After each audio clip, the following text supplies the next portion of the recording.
सभी भक्तों को जय माता की। आशा करते हैं नवरात्रि की साधना सेवा पूजा आप लगे होंगे माँ की सेवा में और माँ पर कृपा जरूर करेंगी। आज बात करेंगे कि स्वप्न के माध्यम से देवी देवता सपने में क्या आपको बताते हैं और साधकों को क्या ऐसे संकेत मिलते हैं कि उन्हें पता लगे कि उनके इष्ट तक उनकी सेवा पूजा पहुंच रही है। देखिए, जब आप कोई मंत्र उठा लेते हो तो आप साधक बन जाते हो और जब आप बिना मंत्रों के सेवा करते हो तो आप सेवक रहते हो। सेवा और साधना में सिर्फ यही अंतर होता है, ज्यादा बड़ा अंतर इसमें नहीं होता। क्योंकि मंत्र जाप के साथ जब आप किसी इष्ट को साधने की कोशिश करते हो और वो आपसे सदा नहीं है, अभी आपसे उनका वार्तालाप नहीं होता ध्यान के माध्यम से, अभी वो शक्ति आपको कोई बताती नहीं है आपके अच्छे बुरे के बारे में, तो वो क्या है, कौन सा ऐसा रास्ता चुनती है? वो स्वप्न तंत्र का रास्ता चुनती है। स्वप्न शास्त्र का अपने आप में एक अलग ही महत्व है। वो आपको सपने के माध्यम से बताती है। अब सपने में भी आपका देवता से वार्तालाप हो रहा है और वो बात आपको ध्यान नहीं रहती। इसका भी कारण आगे हम वीडियो में बताएंगे। वीडियो पूरा सुने। आप वीडियो पूरा सुनेंगे तभी आपको जानकारी मिलेगी और ये जानकारी बिल्कुल अनुभवों के आधार पर सच्ची जानकारी है, इसमें कोई भी झूठ नहीं है। देखिए, सर्वप्रथम आपको जो भी सपने में बात हुई उसे ध्यान रखें। बट कई साधकों के साथ ऐसा होता है, जब वो उनका मंत्र जो है पूर्ण स्थिति में पहुंचने वाला होता है तो उनकी देवता परीक्षा लेने शुरू कर देते हैं और उनको सपने में ज्ञान दिया जाता है, बट उनको वो ज्ञान याद नहीं रहता और कोई पार्ट उनको याद रह जाता। अगर आपको कोई पार्ट याद रहा है और उस पार्ट में आपने कोई मंत्र जाप किया तो वो मंत्र आपका सिद्ध हो चुका है। जिस मंत्र को आप जाप कर रहे हैं, अगर सपने में आप उसको दोहरा रहे हो, सपने में आप उस मंत्र से किसी का भूत झाड़ रहे हो या किसी के ऊपर मंत्र पढ़ के आपने क्रिया कर दी है या किसी की क्रिया आप काट रहे हो, तो वो मंत्र आपका सिद्ध हो चुका है और उस मंत्र को आप अब चला सकते हो। ये संकेत होता है। दूसरा, अगर आपके पीछे कोई दौड़ रहा है, एक संकेत ये भी मिलता है आपको, कोई भाग रहा है आपके पीछे आपको मारने के लिए और आपने भागते भागते अपने मंत्र का जाप शुरू किया और मंत्र को 3 बार जप के या 7 बार जप के आपने उसके ऊपर फूंक मार दी और वो बंदा वहीं पर शांत हो गया या फिर ढेर हो गया, आपका कुछ नहीं बिगाड़ पाया, आप कहीं पे छुप गए, किसी औरत ने आपकी रक्षा की या किसी आदमी ने आपकी रक्षा की। देखिए, माता के, दुर्गा के या काली माँ के गण गणिकाएं होती है, क्योंकि बड़ी शक्ति कभी किसी की रक्षा करने नहीं आती, कभी किसी के कार्य करने नहीं आती। अगर आप बड़ी शक्ति की सेवा पूजा करते हो तो उनके गण गणिकाएं, उनकी योगिनियां, उनके सेवक सेविकाएं ही आपके कार्य करने आती हैं और वो ही साधना क्षेत्र में सबसे पहले आपकी परीक्षाएं लेती हैं। कईयों को तो जैसे योगिनियां होती हैं ध्यान के माध्यम से, जो पुरुष भाई होते हैं, अब क्या बोले, उनको स्वप्न दोष तक हो जाते हैं और औरतों को भी ये मन भटकाती हैं, जैसे उन्हीं के पति के रूप में नजर आएंगी या जेठों के रूप में या किसी के भी रूप में ये नजर आती हैं, क्योंकि ये रूप धारने में बड़ी सक्षम होती हैं। आपका मन भटकाएंगी ये। साधना से आपका ब्रह्मचर्य खंडित करने की पूरी कोशिश करती हैं। जब आप साधना करते हो सपन के माध्यम से, शक्तियां आपको संकेत और परीक्षा दोनों ही देना लेना शुरू करती हैं। पहले तो संकेत भी आपको मिलेंगे और परीक्षा भी। अगर आप जिस मंत्र का जाप करते हो और सपने में भी आपने उस मंत्र से किसी की भूत बाधा को झाड़ा है या किसी प्रेत को झाड़ा है या मंत्र पढ़ के आपने किसी के ऊपर मिट्टी उठा के फेंक दी है और वो उस मंत्र से आपकी सुरक्षा हो गई है, तो वो मंत्र आपका सिद्ध हो चुका है। सबसे बड़ा संकेत होता है।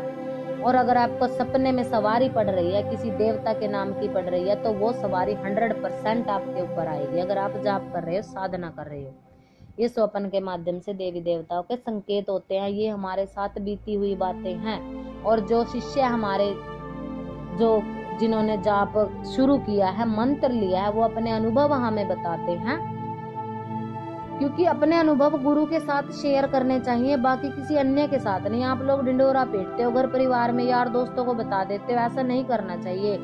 क्योंकि जो देवता आपको संकेत दे रहे हैं वो इसलिए दे रहे हैं कि वो कनेक्टिविटी आपसे करना चाहते हैं, वो बताना चाहते हैं कि आप साधना के मार्ग में सही जा रहे हो और हमारी कृपा आपके ऊपर जरूर होगी, आपका मंत्र जरूर सिद्ध होगा।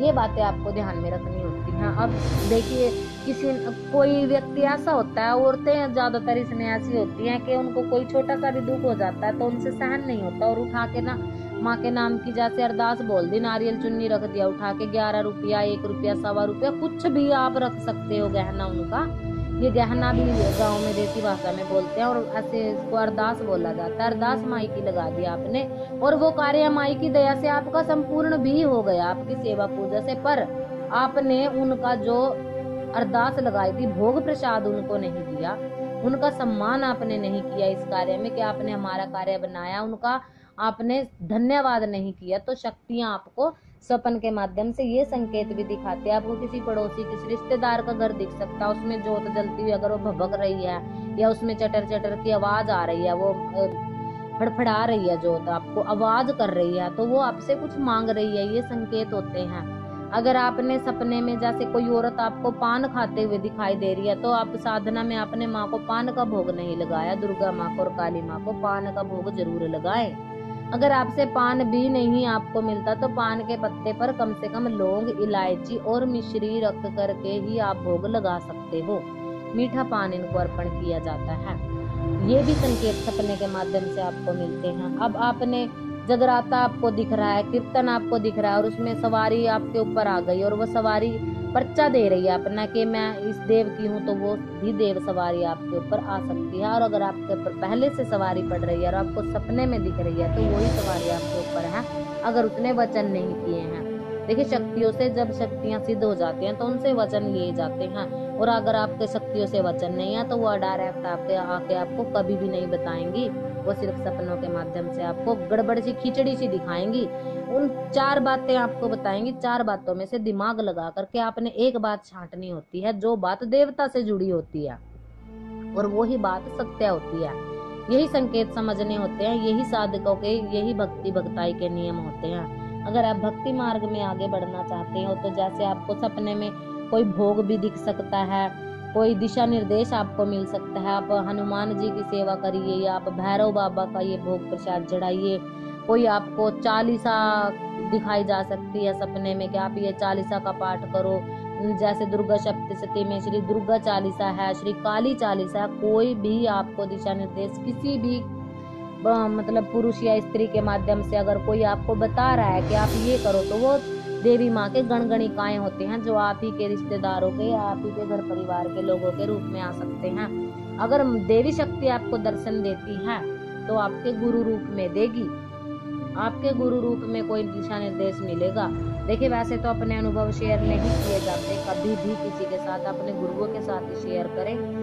पर हमारे साथ ये ऐसे अनुभव कहीं बीत चुके हैं, क्योंकि 10 सालों की सेवा पूजा में, साधना में हमने बहुत कुछ सीखा है। और सबसे बड़ी बात कि पहले देना होता है।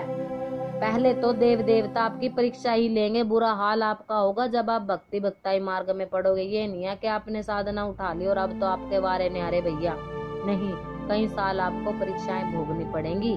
परीक्षा देने के बाद देव की कृपा आपके ऊपर मिलेगी, और जब उनकी कृपा होगी तो कोई भी आपके ऊपर तंत्र नहीं कर पाएगा, कोई आपका बुरा नहीं कर पाएगा। सोचने वाले सोचते रह जाएंगे, पर देव शक्ति आपके ऊपर अपनी छत्र छाया बनाकर खड़ी होगी उस वक्त, क्योंकि लोगों से भक्ति हो नहीं पाती। लोग भागते हैं भक्ति मार्ग में, पर जब परीक्षाएं उनकी शुरू हो जाती है ना, तो वो भक्ति को छोड़ के भागने लगते हैं, पछताते हैं। तो जिसके अंदर पछतावा आ गया ना, उसको कभी देव कृपा मिलती नहीं। फिर कहते हैं क्या है माता मसानियों के पास, क्या है भक्ति भगताई में। अरे भगत तो बर्बाद हो जाते हैं। हाँ, होते हैं भगत बर्बाद, क्योंकि उनके पास धैर्य नहीं होता, पेशेंस नहीं होता। क्योंकि जब आप भक्ति मार्ग में जाते हो, आपकी समस्याएं, कठिनाइयां बढ़ जाती हैं, बहुत अधिक बढ़ जाती हैं। इन कठिनाइयों से डर के आप लोग भागते हैं। अरे मैं तो देवी माता को इतना भोग लगा रहा हूँ, इतनी मैं इनकी सेवा पूजा करती हूँ, क्या उनको हम दिखाई नहीं देते, क्या उन्हें हमारे दुख दरिद्र दिखाई नहीं देते। अब नहीं कृपा करी तो कभी नहीं करेंगी, इतने भोग मैंने चढ़ा दिए। अब आप उनको चढ़ा भी रहे हो और ताना भी मार रहे हो, तो वो क्यों आपका कार्य करेंगे। प्रार्थना करिए, शुद्ध मन से माथा टेकिए, शीश झुकाइए। झुकने वाला वृक्ष ही फल लेके आता है। जो फलदार होता है वही झुकता है। ताड़ तो किसी को छांव देने के लायक भी नहीं होता, बस अपने लंबेपन का उसको अभिमान होता है कि मैंने दिया, मैंने किया। आप कुछ नहीं करते, जो होता है देव की इच्छा से होता है। देने वाला वो है, करने वाला वो है। आशा करते हैं आप लाभान्वित हुए होंगे इस जानकारी से। आपको हमारी जानकारी पसंद आई होगी। और भी नई जानकारी के साथ मिलते रहेंगे। तब तक के लिए जय मां काली, जय मां दूतनी। खुश रहिए।